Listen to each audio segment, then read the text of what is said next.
What's up, guys? Welcome back to my channel. We're gonna do 1986 Celtics making the case. Y'all requested that a couple times. Y'all said that 1980 or 1985 to 1986 was their best team, right? I think y'all said it had Danny Ainge, Dennis Johnson, Parrish, Mikhail, Bird, and maybe Bill Walton on the bench. I think. I think that's what y'all said. So we're gonna check this out. All right, let's get to it. What's the goal of basketball? To win, right? But not just to win individual games. The ultimate goal is to win a championship. Of course, basketball is a team sport. Championships are won by the most complete, most inspired That was a good team. team too. Duncan and Every champion deserves credit. But the question on my mind is, who's the greatest team of all time? Now look at the side. With apologies to Bill and Wilt, I have a list of 8 teams since 1970 that I want to look at as having a claim to that distinction. It is a loaded question, and one that I ultimately can't answer. Is it the teams that were front runners from beginning to end? The ones who were unbeatable at their peak? Maybe the ones who tapped into something special and overcame countless obstacles? There is no right answer. It's your job to make. Hey, y'all let me know about Jerry West, because isn't he the logo? I heard he was like the logo or something. Can y'all let me know why he's the logo? Just want to know. Overcame countless obstacles. There is no right answer. That was a good pass. It's your job to make your own call. And it's my job to make the case. So today, I'll be making the case for the 1986 Boston Celtics as the greatest basketball team of all time. Oh, that's back when he had that kind of mullet.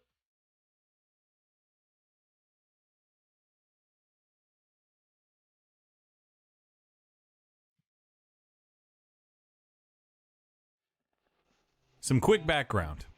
In the 1985 NBA Finals, the Los Angeles Lakers defeated the Celtics behind the heroic efforts of Magic Johnson and Finals MVP Kareem Abdul-Jabbar. It was the first time in history that the Lakers had defeated the Celtics in the finals, going back as far as 1959. Dominant. In the ensuing offseason, the Celtics made key roster moves, licked their wounds, then rattled off a league-high 67 wins on their way to raising the franchise's 16th championship banner. Their 67-15 record stands as the best record in Celtics history. And their 15-3 playoff record serves as a testament to their aptitude on both ends of the court. They trotted out the original Big Three of Robert Parrish, Kevin McHale, and the immortal Larry Bird, a dynamic backcourt of Dennis Johnson and Danny Ainge, and boasted a talented bench anchored by former league MVP Bill Walton. Now, before we go any further, I want to reach out to some of you out there. Some of you might be a little jaded about this team. And that's because some of the most prominent and influential figures in sports media were around for and swear by this team. Your Bill Simmons, your Jackie McMullins, your Bob Bryans, they all have a connection to this squad in some way or another, so the discourse around the '86 Celtics has always had a certain amount of Boston-centric bias. I want you to know that I have no such bias. I was born and raised in Kansas. I don't give a shit about Boston. Dunkin' Donuts can go to hell as far as I'm concerned. And I'm here to tell you that just because those writers were a little bit biased doesn't mean that they're wrong. With that said, where else do we start with the '86 Celtics than with Larry Bird? 1986 saw Bird take home his 3rd straight MVP, joining the historic company of just Wilt Chamberlain and Bill Russell. Never before had a forward submitted a better season than Bird's 7th campaign. He slapped up a 26, 10-7 and was decimal points away from submitting a 50, 40, 90 season. The man had a superlative basketball IQ and remains, for my money, the clutchest player to ever put leather through nylon. Was that 10 rebounds? Or 10 assists? Let me know that. He had a blend of all-around skills that began garnering him GOAT talk from people like Bob Cousy and Jerry West. His tenacity on the boards defied his 6'9" frame. His creativity was tantamount to Tesla, and his infectious passing gave the team an identity that remains as impressive and timeless now, some 35 years later, as it was back then. He finished the season ranked 7th in rebounds, 4th in points, 13th in assists, 8th in steals, and 2nd in minutes played. So elevated was his level of play that he admitted to getting bored in games and looking for ways to entertain himself, like taking increasingly ridiculous shots or... That's pretty bad. If you're that good that you have to entertain yourself because the competition is nothing to you. That's pretty bad. That's good for him though. And looking for ways to entertain himself, like taking increasingly ridiculous shots or playing portions of games left-handed. Yeah. At the other forward spot was Kevin McHale. After back-to-back 6th Man of the Year awards as a super sub, 86 was McHale's first season as a starter, and he immediately began producing at an all-NBA level. With his 6'10" height and unsettlingly long limbs, McHale earned a reputation as one of the great two-way players in the league. Defensively, he was mobile and springy enough to move with quicker swingmen, while being long and strong enough to contest interior scorers. Offensively, there's a reason that Olajuwon and McHale are the two names that get mentioned whenever someone talks about post players. Opponents trapped in McHale's torture chamber were subjected to an array of moves that left them confounded, wondering where on earth the man went and how the hell he'd gotten there. You never knew what he was going to throw at you. He'd combine fakes into an up and under, pivot into an uncontestable fallaway, or whatever else struck his fancy. It's still striking to see. Yeah, I bet you he got a lot better just playing with Bird, when he was on the bench and stuff. He sees greatness, because usually if I see greatness, I usually actually get better for some reason, because I try my hardest to get better. So I bet you Kevin McHale got a lot better just even playing with Bird. Fallaway or whatever else struck his fancy. It's still striking to see him twist and wind through defenders with his moves the same way Kyrie Irving splits defenders with his handle. Averaging 21 points and 8 rebounds a game on an otherworldly 57% field goal percentage, McHale was a luxury for Boston. He would take on the toughest defensive assignment, allowing Bird to roam, and scored with enough efficiency and volume that his counterpart never had to carry the full offensive burden. Rounding out the big three was the man in the middle, the Chief, Robert Parrish. As the unsung hero of the team, Parrish doesn't get talked about nearly as much as Bird and McHale, but make no mistake, the Chief was dangerous. Keeping in mind that these stats don't include Bill Russell because of a lack of recorded statistics, Parrish is still the Celtics' all-time leader in offensive rebounds, defensive rebounds, blocks, and is still the NBA's leader in games played. How many years he played? You could rely on Chief for 16 and 10 with Duncan-esque consistency. Sorry. The man was always in shape and feasted on opposing defenses simply by outrunning them. God only knows how many points he scored because he hustled his way down the court, setting up easy outlet passes. From Bird. He shot well from the field, was a good free throw shooter, had a reliable jumper, defended, rebounded, set Steven Adams-like picks, and did all the little things. There wasn't a ton of room for heroics on such a loaded roster, so you couldn't count on Parrish jumping out at you with a 39-point game, but he embraced being the third option the same way Scottie Pippen embraced being the second. Oh yeah. Never forget that Robert Parrish held his own in the age of giants against Ralph Sampson, Olajuwon, Kareem, Moses, Ewing, and the rest of them. At point guard was Dennis Johnson, one of the most underrated players ever. That's a video for another time though. For the Celtics, DJ fulfilled his role as the best defensive guard of his era. With 9 straight all-defensive selections from 79 to 87, only Kobe made more all-defensive teams as a guard. He was the best matchup on Magic of any player in the league, set the table for everyone on his team, and consistently came through in money time. He and Bird had what some refer to as a telepathic connection, making tight wire action between them routine. He was the ringleader of the squad, and Bird still calls him the best player he ever played with. They're hard. At the other guard was Danny Ainge, a reliable double-digit scorer and wily little rascal that thrived on riling up the opposition and getting under their skin. Ainge was also one of the great shooters of the era and went on to demolish the single-season three-point record in 1988. A talented multi-sport athlete, Ainge remains the only high schooler to be named a first-team All-American in football, baseball, and basketball. Y'all were right. Coming off the bench was the Celtics' It was Ainge that had all three of those. That's crazy, dude. That dude is just. He's even underrated. If he had, what did they say, All American or something? All three of them or something? Jesus. He's definitely underrated then. But is he like a Steve Kerr-ish player? Or is he in a league in his own? Baseball and basketball. Jeez. And coming off the bench was the Celtics' secret weapon, Bill Walton. Drafted first overall by the Portland Trailblazers in 1974, Walton had a transcendent stretch of basketball in the late 70s, guiding the Blazers to the NBA championship in 77 and winning league MVP in 78. Injuries derailed his career at the end of his 78 season, though, and he played in just 14 games over the next 4 seasons. Ooh. By 86, Walton was a liability and a shell of the player he once was. Looking for redemption and one more chance to be a part of something special, he called Red Auerbach to see if the Celtics would be interested in trading for him. The deal went through, though health still remained the biggest question on everyone's mind.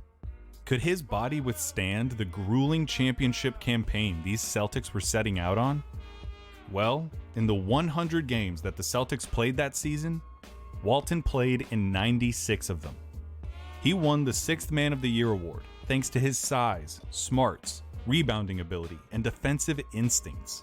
He was still every bit of the best passing big man ever, and found a kindred spirit in Bird, who also reveled in elevating the talent level of his teammates and in the fine details of basketball. To boot, Walton added an Andy Bernard dynamic to the team. He had had his good old days and seen them drain through his fingers. Yet here he was, once again, with a chance to be a part of something historic, completely aware and appreciative of the fact that this was and would always be the good old days of Celtics basketball. In all, the roster touted 5 Hall of Famers. Jeez. 5. That's a crazy. whole lineup. And every starter on the team was a double-digit scorer. They gelled together to form a hive mind presence, assimilating into nothing short of Bird's brainchild. It's hard to lose if everyone's in double digits. Bird were cutting, That's crazy. DJ would put the ball where it was supposed to be the second it was supposed to be there. 30.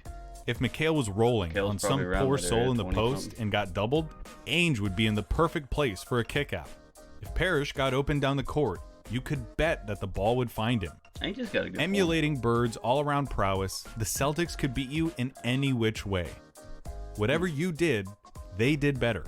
If you had a speedy, heady guard, you had the pleasure of being locked down by Dennis Johnson. If your calling card was your big men, you had to contend with the greatest front court of all time. Not razor sharp defensively, the hive mind will beat you into a pulp with their passing. Your offense isn't clicking on every conceivable cylinder, you would be swarmed, you would turn the ball over, and every shot you took would be smothered. And if you let the game stay close down the stretch, Larry Bird would put the nails in your coffin. They had answers for everything. They could change their style of play on a whim and excel at it. Bird, Ainge, and backup point guard Jerry Seasting were all dead-eye shooters. I like how he looks for the better shot, like always. Unless it's like on the line, he's gonna take that shot. But like he looks for the better shot no matter what. That's pretty dope. Bird, Ainge, and backup point guard Jerry Seasting were all dead-eye shooters. The big men were some of the best post players to ever play. They could put out an absolutely massive lineup with Bird at the 2, McHale at the 3, and Parrish and Walton in the middle. They could go small with no loss of quality with McHale at center and Bird at the 4. Craziest of all, they really wouldn't even need to size up or size down. The 86 Celtics are still one of the only teams in history to be able to play a small ball style with a gargantuan starting lineup. Everyone was mobile enough to push the pace and stay active. Their inside-outside proficiency could space the floor. They could defend and corral nearly all types of scorers, and their passing would carve defenses to shreds, all without giving up an inch. If we're checking boxes, the Boston Garden in the 1980s was the best home court in sports. Already some 50 years old, the dingy dungeon halls of the Garden had been host to some of the greatest players and moments in sports history, offering comfort to its allies and peril to its enemies. The crowd was insatiable and earned a reputation for both their devotion and potential for viciousness. The rafters were littered with championship banners and retired numbers in such quantity that they became superfluous. The Celtics took advantage of this and ran with it, notching a 50-1 home record, including the playoffs. I mean, Celtics were they perfect? Perfect? No. They weren't that athletic, and they had a tendency every now and then to get bored and take their foot off the gas against bad teams. Could they have gotten to 70 or even 72 wins? Sure, and you can hold that against them, but tell me, when we're talking about something as grand as the greatest team of all time, how much do those 3 to 5 regular season games really matter? As we established in the beginning of the video, the Celtics lost the '85 finals to the Lakers for the first time in franchise history. The loss stung deep, and members of the team still believe that they let the series get away from them. 11 points. With a newfound inspiration and the drive to reclaim what they believed was theirs, they tore through the league with one team in mind. The rivalry between the Celtics and the Lakers should need no background. Since the days of Jerry West and Elgin Baylor competing against Bill Russell and Bob Cousy, the two franchises have defined the NBA within and without. Today, the two franchises account for nearly half of all championships in NBA history. Jeez, man. And the rivalry was never more intense than in the 80s, as Magic Johnson and Larry Bird presented their teams and their sport to the world. Since their iconic college basketball championship showdown, the two had assumed the role as battling tight college basketball championship showdown. Beat them by 11? Dang, that's why Bird took it hard. It was 11 points. The two had assumed the role as battling titans, trading blows with one another, daring to push the boundaries of basketball to fit their own needs and desires. He was playing with them. No pass was too extraordinary. No shot too outrageous. And after the Lakers had landed such a damaging blow in the finals, Bird and the Celtics were eager to return the favor. In the two regular season matchups between the two squads, the Celtics came away with victories both times against the defending champs. And while they no doubt enjoyed the bragging rights that this afforded them, their true crusade began in the playoffs. In round one, they found themselves matched up with the 40-win Chicago Bulls and an extraordinary young guard named Michael Jordan. Having missed most of the season with an injured foot, Jordan was eager to assert himself and unleash his latent talents. He did just that. After a 49-point performance in Game 1, Jordan put on a spectacle in Game 2 by setting the NBA record for most points in a single playoff game with 63. Jeez. Bird famously described the effort as God disguised as Michael Jordan. It was a glimpse into the future of the NBA and a coming out party for the league's next great star. Ultimately for the series, though, it didn't even matter. The Celtics won both games. Not even such an extraordinary performance as Jordan's was enough to dent the armor of the Celtics, who then won Game 3 to sweep the series. And after killing God, I can't say that. In the next round, Boston was faced with MVP runner-up and the league's leading scorer, Dominique Wilkins, and his Atlanta Hawks. Though the Celtics had won all 4 of the regular season matchups with the Hawks, each contest was decided in the single digits, and most had come down to the final moments. Dominique represented Bird's toughest matchup in the East, with his boundless athleticism and potential for incredible outbursts. The Celtics succeeded in containing him for the most part, though, putting up walls to the lane and closing out on his jump shots. Though they were competitive through the first 3 games, the Hawks were at the mercy of the Celtics and found themselves down 3-0. With Game 4 in Atlanta and a series victory for Boston all but certain, Wilkins and backup point guard Spud Webb caught the Celtics with their foot off the gas, combining for 58 points and denying them a 4-game sweep. Back in Beantown for Game 5, Bird and company took the opportunity to remind the Hawks, themselves, and the league that this was their year. In one of the great statement games in playoff history, Boston turned an 11-point halftime lead into a 33-point blowout, punctuated by an absurd third quarter in which the Celtics outscored the Hawks 36-6. Defense turned into offense. Offense turned into more offense. That's crazy, and man. By the end of the period, the crowd was bursting with supreme confidence in their team. They just can't believe what has happened to them. starting to chant beat LA. A little premature. The Celtics were a team of destiny, and the Garden knew it. We will not be denied. Boston then easily dispatched a 57-win Bucks team in the Eastern Conference Finals. Though in fairness, Sidney Moncrief had sustained a hobbling foot injury earlier in the playoffs. He missed Game 1 and was ultimately held in check by the Celtics, who took the series in 4 games. Would a healthy Moncrief have made a difference? Unquestionably. Would the Celtics have swept the Bucks? I think it's unlikely. But would they still have won the series and advanced to their 3rd straight finals? Yeah. Yes. In any case, the Celtics were now 4 wins away from capturing their championship and submitting their application to the all-time team discussion. All they needed was a worthy opponent. And they got one, though it wasn't the one they were expecting. That's because the defending champion Lakers had been upset in just 5 games by the upstart Houston Rockets and their mammoth combination of big men, 7'4" Ralph Sampson and 7-foot Akeem Olajuwon. And they intended to prove that their victory over the Lakers had been no fluke. After 2 Celtic victories in Boston, the series moved to Houston for the next 3 games. Here, the Rockets put their foot down and showed a resilience not yet seen against these Celtics, earning the respect of the basketball-watching public. They won Game 3 by 2 points, helped in large part to Sampson's 24-point, 22-rebound performance. Still against the ropes, though, they faltered in Game 4, suffering a 3-point defeat.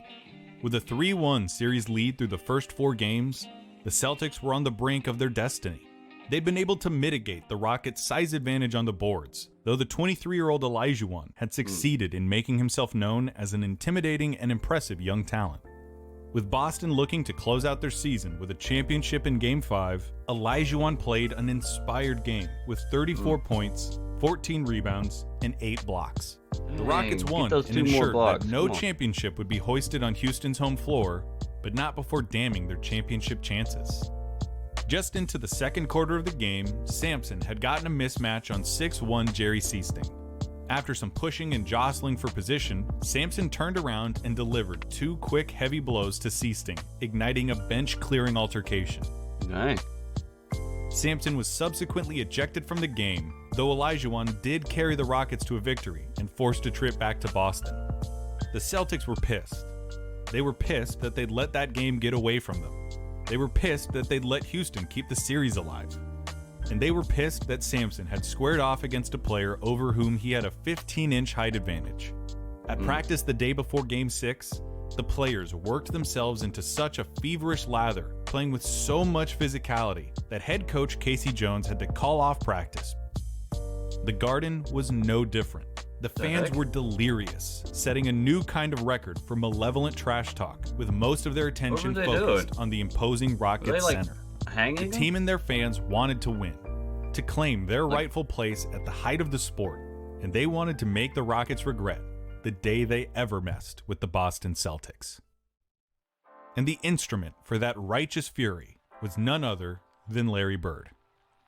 For one game, Larry Bird played a different sport, in what has been described and immortalized in many different ways as the greatest game he ever played. At first glance, you notice his box score wasn't all that sensational. 29 points, 11 rebounds, 12 assists on 47% shooting. He didn't score 60, it wasn't a near quadruple double, and he hit no buzzer beaters. But you only have to watch the game to see that he was, in classic Bird fashion, everywhere, doing everything, at all times.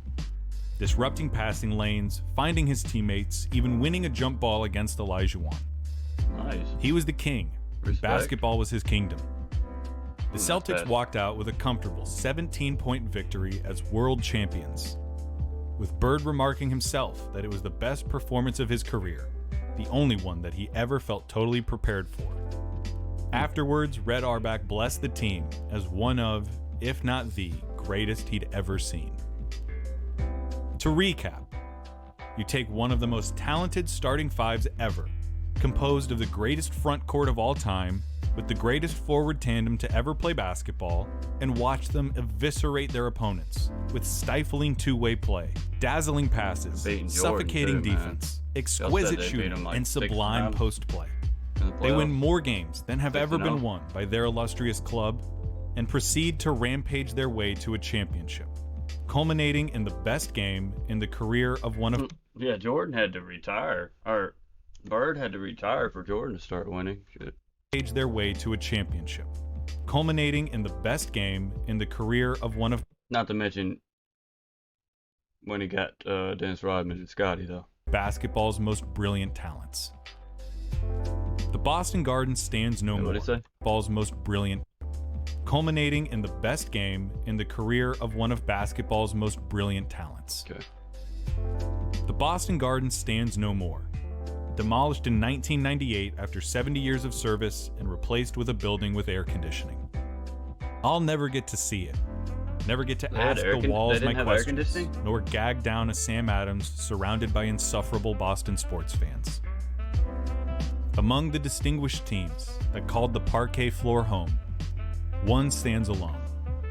And if those walls were still around, if that floor could talk, I know what I'd ask them. And I think I already know the answer they'd give. They'd tell me that the 1986 Boston Celtics were the greatest basketball team of all time. I think I'm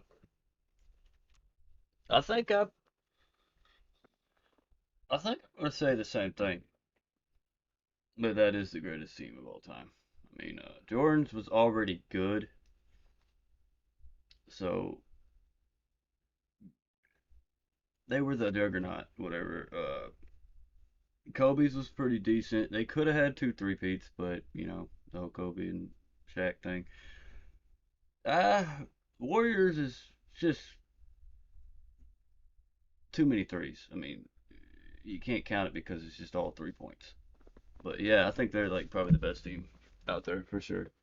I have to agree with them on that one. Wow.